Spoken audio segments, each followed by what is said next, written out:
Abambo awiri omwe mukuona pa chithunzi cha mu videoyi. Abambo amenewa mayina awo ndi Maxwell Gwedemula komanso Chikumbuso Flairo, ndipo iwowa ali m'manja mwa polisi powaganizira kuti adapha Lloyd Tsotsa lachiwiri pa 13 January mchaka ichi cha 2026 mumsika watsoka kumeneko ndi kumzinda wa Lilongwe. Ndipo polankhulapo apolisi ya Lilongwe afotokoza kuti amanga abambo awiriwa powaganizira kuti adapha mlonda mzawo pamene amakanganirana ndalama zokwana 4,000 zimene amafuna kugulira skumba yozitetezera kumvula kapena kuti raincoat.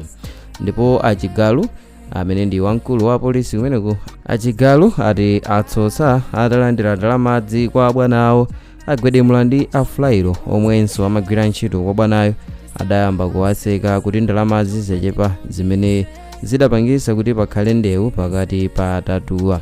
Ndipo pa ndewuyo Agwedemula adabaya Atsotsa maulendo angapo pamimba, mutu ndi pachidali. Izi zinapangisa kuti Tsotsa avulale kwambiri ndi kufa pamalo omwewa. Kulankhula kumene alankhula wamkulu wa polisi kumeneku Hastings Chigalu. So nkhani imene tikukamba ndiona kuti anthuwa aphana kamba ka 4,000 imene mmodzi mwa ogwira ntchito adapatsidwa kuti akagulire chofunda chozitetezera skumba yozitetezera kumvula ija imene ena pa chizungu timati raincoat. Komano atapatsidwa ndalamazi, enawa adayamba kuseka mzawoyo, malo mwake adasemphanapo ndi kuyamba kumenyana. Ndipo mkati momenyana ndipo mwe akufotokoza kuti mmodzi mwa anthu amene ndi Gwedemula anabaya amenewa Tsotsa kuwabaya pamimba katatu komanso kuwavulaza kwambiri, ndipo malo mwake ndimeneno mkuluyi amamwaliranso pamalo omwewo. Ndi nkhani yomvetsa chisoni tikamayimva ndithu kamba kunena kuti moyo wa munthu waluzika kamba ka 4,000 kwa cha ndalama imene ndi 4,000 yomwenso ndiyongogula ngayiwa ndi ndiyo zamasana ndi zimene anthu apherana. Nzovuta kuti tizimvesese kamba kunena kuti ndikukhulupirira kuti inunso muli ndi mafunso monga ndili nawo ine, kamba kunena kuti posachedwapa takhala tikumva imfa zochuluka kwambiri. Imfa zimene zachitika pakatipa ndi zochulukitsitsa kwambiri, zophana zina za ngozi.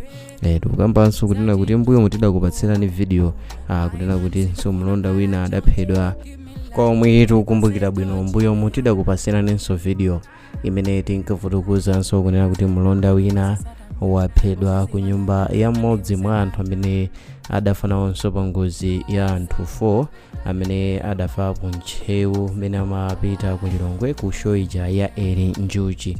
So nkhani zophana zikuoneka kuti padakali pano zikuchulukira kwambiri, ndipo pena zimaonetsa ngati kuti mitima ya anthu yadzizira sakuopanso kuchosa moyo wa mzawo. Nanga ndalama yokwana 4,000 nchani kuti mpaka na anthu alimbe mtima kuchosa moyo wa mzawo osamvera chisoni.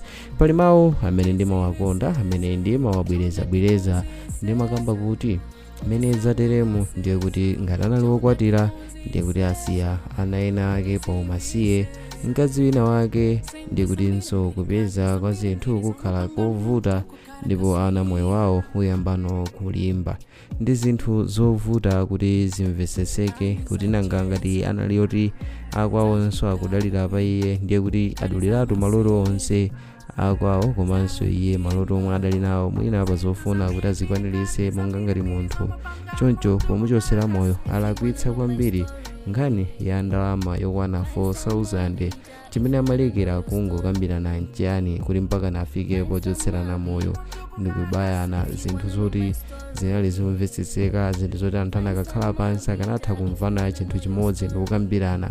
Pena nkumadzifunsa kuti Malawi wathu akupita kuti anthu ausiyanasiyana aleka kuyang'ana za moyo wa nzawo, chimene akuyang'ana pano ndi moyo wawo, sakusamalanso za anthu ena, ndipo akafuna kuchita zinthu sakulabada nkomwe.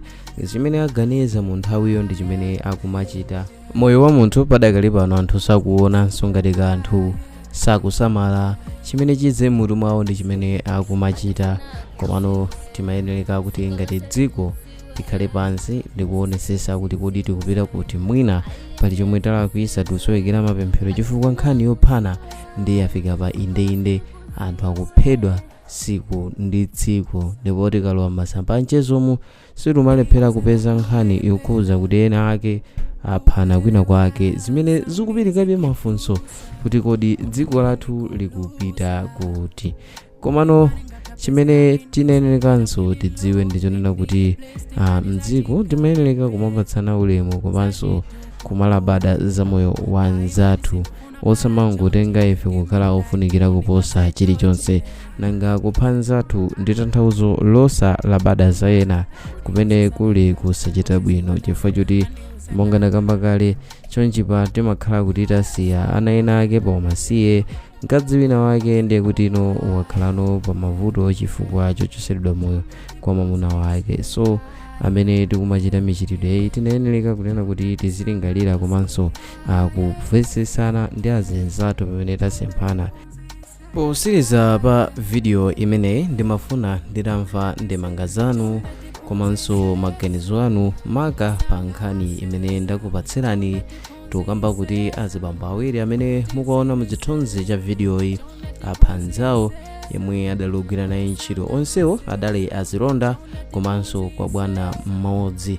So monga takamba kale kunena kuti bwanawo adapereka ndalama yokwana 4000 kwa mlonda yemwe padakali pano tukamba kuti ndi malemu kuti akagule raincoat, koma kufotokoza kuti azinzakewa adayamba kumutseka. Malo mwake anthu adasemphana nkuyamba kumenyana, ndipo enawa adapezeka kuti amubaya nzawoyo pamimba komanso kumuvulaza kwambiri, ndipo adafera malo ake omwewo.